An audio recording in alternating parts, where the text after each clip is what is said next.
آئے گا۔ ایک صاحب علم تھے، کسی نے ان سے پوچھا کہ دنیا بھر میں مسلمان پس رہے ہیں، غریب غربت میں ڈوبے جا رہے ہیں، مسلمانوں پر ظلم و ستم کے پہاڑ توڑے جا رہے ہیں، آخر اللہ پاک کہاں ہے؟ اللہ پاک ان کی مدد کیوں نہیں کرتا؟ یہ بہت سخت اور بے ادبی کے جملے ہیں، ہمیں یہ نہیں بولنے چاہیے۔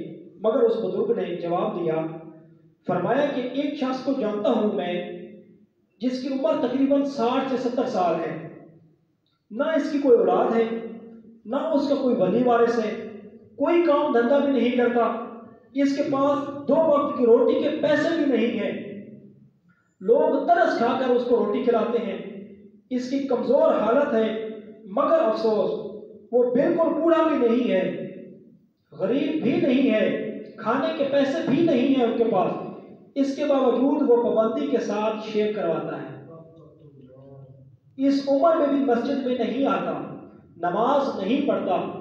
مجھے تم بتاؤ کہ اب اللہ کہاں ہے؟ اللہ کریم رزق تو اس کو بھی دے رہا ہے، اب بتائیے یہاں سے یہ سوال نہیں بنتا کہ اللہ کہاں ہے، اب مدد کیوں نہیں فرماتا؟ سوال یہ بنتا ہے کہ ہمارے دل میں رب کریم کی یاد کہاں ہے؟ اللہ پاک تو ہماری شے رب سے بھی زیادہ قریب ہے، دور تو ہم اس سے بھاگے جا رہے ہیں۔ اللہ تبارک و تعالیٰ تو پاک کلام ارشاد فرماتا ہے، اے آدمی